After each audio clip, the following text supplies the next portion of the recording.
This channel's content is strictly for educational and informational purpose and does not endorse or promote any form of violence, harm, illegal activities, self-injuries and communal disharmony. রবিবার শপথ গ্রহণ নরেন্দ্র মোদীর 16 আসন নিয়ে TDP আর 12 আসন নিয়ে JDU কোন মন্ত্রক তাদের ঝুলিতে পড়বে নজর রাজনৈতিক মহলের।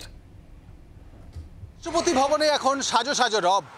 তৃতীয়বারের জন্য শপথ নিতে চলেছেন প্রধানমন্ত্রী নরেন্দ্র মোদী। আঁটোসাঁটো নিরাপত্তা ব্যবস্থা, দেশ বিদেশ থেকে ৮,০০০ প্রতিনিধি আমন্ত্রিত।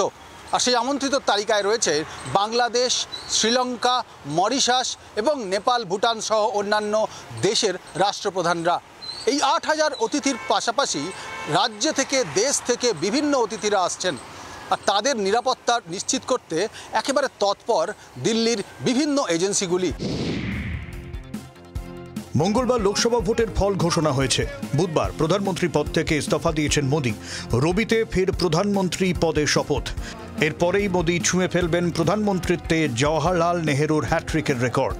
वही है देश का सबसे तीसरी बार देश का प्रधानमंत्री, प्रभु राम का आशीर्वाद, तीसरी बार देश का प्रधानमंत्री बना नरेंद्र मोदी जी। जवाहरलाल नेहरू बना था स्वाधीन भारत में और नरेंद्र मोदी तीसरी बार नहीं, चौथा बार भी बनने वाला है।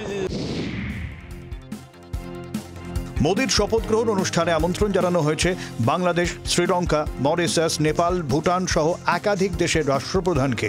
এই প্রথম ভারতের প্রধানমন্ত্রীর শপথ গ্রহণ অনুষ্ঠানে থাকবেন বাংলাদেশের প্রধানমন্ত্রী। ইতিমধ্যেই দিল্লিতে পৌঁছে গিয়েছেন শেখ হাসিনা। ৮,০০০ অতিথি, কয়েক হাজার ভিআইপি, স্বাভাবিকভাবেই কড়া নিরাপত্তার বলয়ে নয়াদিল্লি। রাজধানীতে রবি ও সোমবার জারি থাকবে ১৪৪ ধারা। রাষ্ট্রপতি ভবন সংলগ্ন এলাকায় নো ফ্লাইং জোন। ৫ স্তরীয় নিরাপত্তা বলয়ে মুড়ে ফেলা হয়েছে গোটা এলাকা।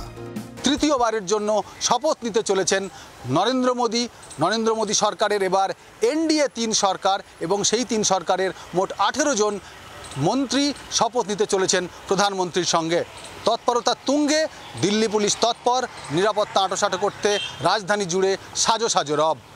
নয়াদিল্লি থেকে ক্যামেরায় শুভাশিসের সঙ্গে রাজীব চক্রবর্তী, জি২৪ ঘন্টা। বাংলার আওয়াজ, বাঙালির আবেগ, জি২৪ ঘন্টা।